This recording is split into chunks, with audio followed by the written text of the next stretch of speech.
Hello everyone, welcome back. It's harvest time and I didn't have a garden, not much of one, but friends have, and they have graciously shared a lot with me this year and I'm so thankful. But a lot of times what we harvest we can or we freeze or dehydrate, but there's another way to preserve food and it's very healthy for us. And that is fermenting. That could be sauerkraut, it could be a lot of vegetables, it could be a lot of different things. But what I'm going to do today is I have these beautiful jalapeños, and there's red and there's green.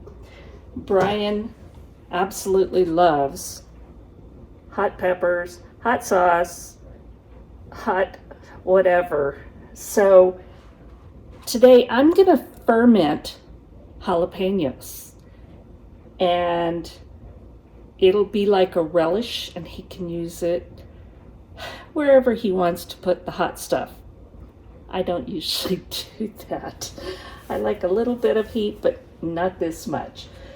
So what I decided to do is I've got a lot of red jalapeños and they're beautiful. So what I decided is I am going to make a jar of red and a jar of green. These are fully ripe, but they tend to be hot. And they have a lot of flavor. These are the traditional, what you see, green jalapeños, and they're still pretty hot. So what I'm going to do is just get started, and I'm going to use my little chopper here. I love this thing because, especially with peppers where it gets on your skin, it can be pretty hot and burn your skin. I can wear gloves if I need to, but with this I'm hoping I don't have to bother with the gloves because they're awkward. So all I'm going to do is cut off the stem. So very little contact with the pepper. I'm going to cut it in half. Right here on this screen, and if you see, it's a grid. So it will chop it into pretty small pieces. And then I'm just going to lay this across there. And then you just go. And that pepper is now in little pieces. Now you can make it finer. You can put it in a food processor. You can dice it by hand. You can put it in a blender. It depends on the texture you want. And I'm thinking Brian will like the little bit of chunkiness of this. So I'm just going to go through, cut these all up, smash them,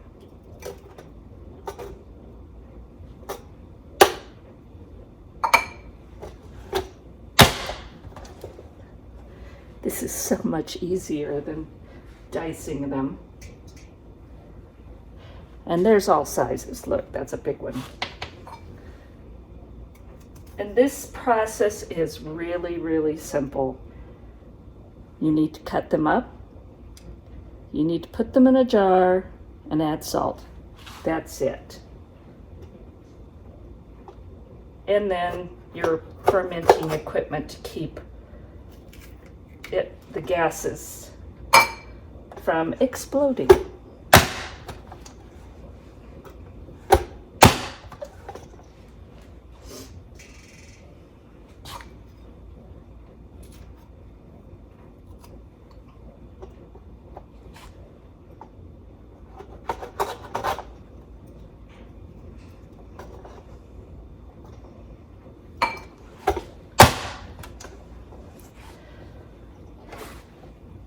That much already. I'm going to continue smashing these jalapeños and we'll come back and start the fermenting.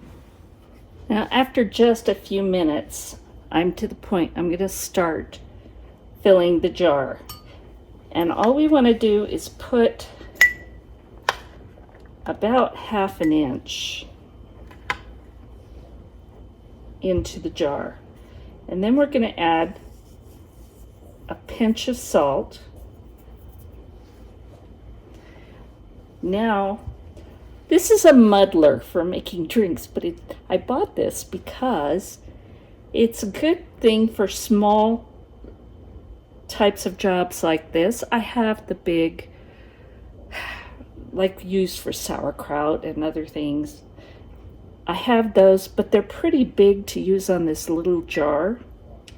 So this muddler is like that on the end, and it easily fits in here and easy to clean. So after we add the salt,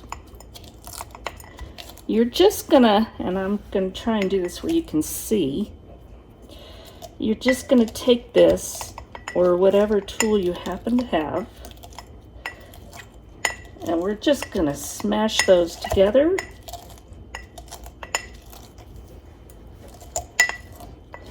And I kind of find that if you push and twist, it tends to do a really good job.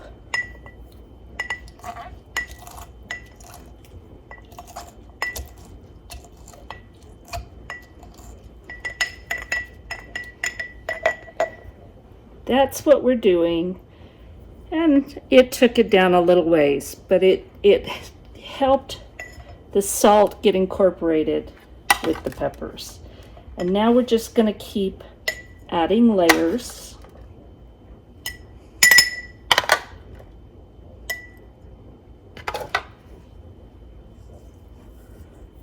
Adding salt. And smash it down. Very similar to making sauerkraut. So that's with cabbage. And I would bet you money that if I made sauerkraut and added jalapeños, Brian would be very happy. I'm probably not going to do that though, because then I don't know that I would eat it.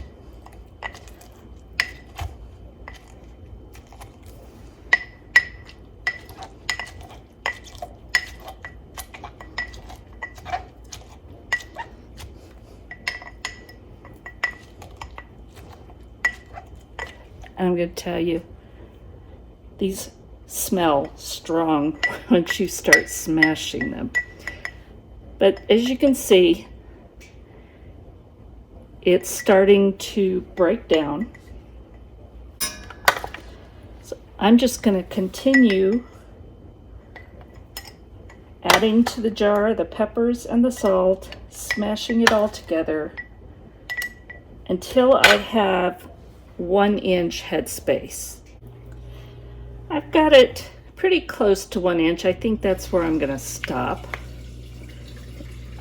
You just don't want it any higher than this, because then you could have overflow, because when it ferments it's going to bubble. That's the plan anyway.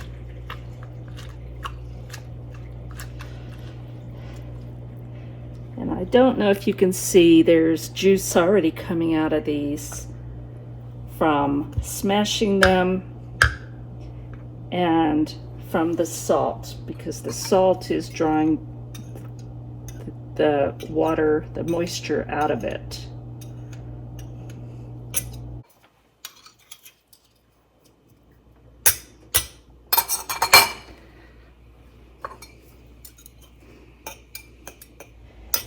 Now, one of the things with fermenting is you want this to stay submerged. So I have these little glass weights. You can get something like this. There's different products you can get. And that just sits right on top of the peppers. But if you don't want to buy that, you could actually sterilize a rock and use a rock. You can use a small ramekin. Anything that will hold down the vegetable you're fermenting is okay, because the idea is you just don't want it to sit up on top and get mold.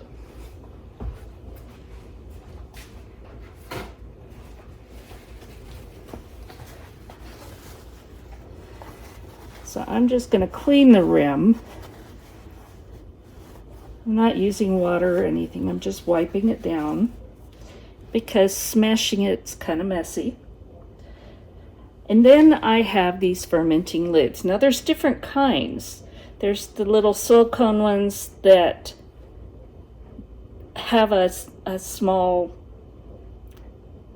kind of like a nipple that has a hole in it, and as the gas builds up, it releases that. This one is just a screw-on plastic lid.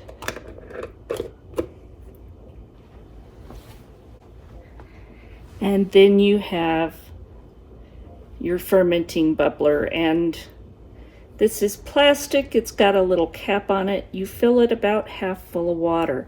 Now there is a piece in here that goes up and down, so as the gas is released, it builds up under that inner cap and lifts it up until it can't lift anymore because of the lid. Then it releases the gas so you don't have overflow. And then you just put that in there.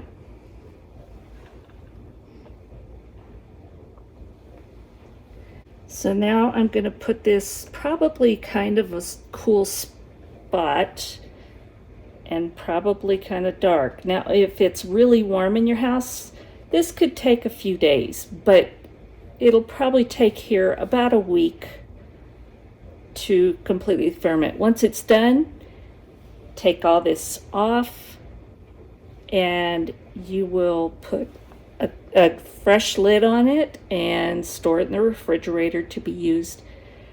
And fermented vegetables tend to last fairly long time in the refrigerator. But look at these colors.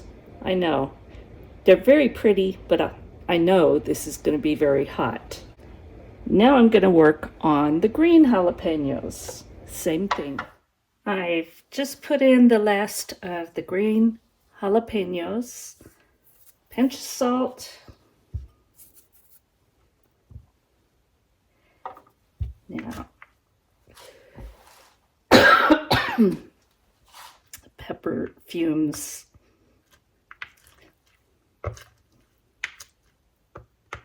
Smash it down.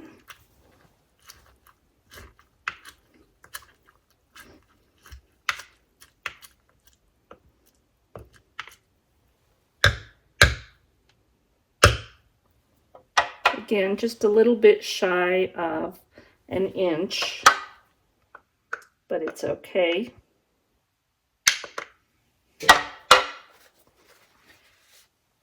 Wipe down this rim. Add my glass weight and put the lid on. And again, it actually looks pretty. I know it's hot. I can breathe it being hot, but it is pretty. All right, I've got my bubbler half full of water. Put that in there. Now, again, put these in a kind of cool, darker space and leave them for several days to a week.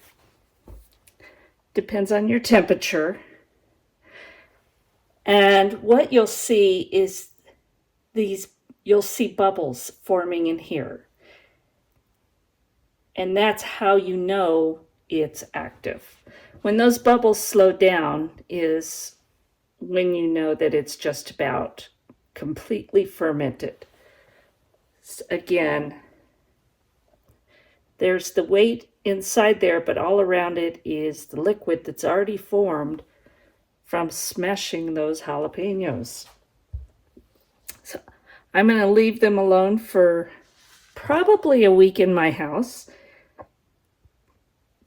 I will be watching them to make sure that they're fermenting and everything looks good. And then once they're done, Brian can use it. I'm probably going to give some to the friend that gave me all these peppers because he loves hot peppers. And I'll just store it in the refrigerator to be used as they want to. So, fermenting peppers or a lot of different vegetables. It's another way to bring in your harvest, preserve your food, and give something healthy to your family, because ferments are very high in probiotics. They're very good for your gut. And so try fermenting. It doesn't cost a lot to get this little bit of equipment, and it extends your ability to store foods. Thank you for watching, and God bless.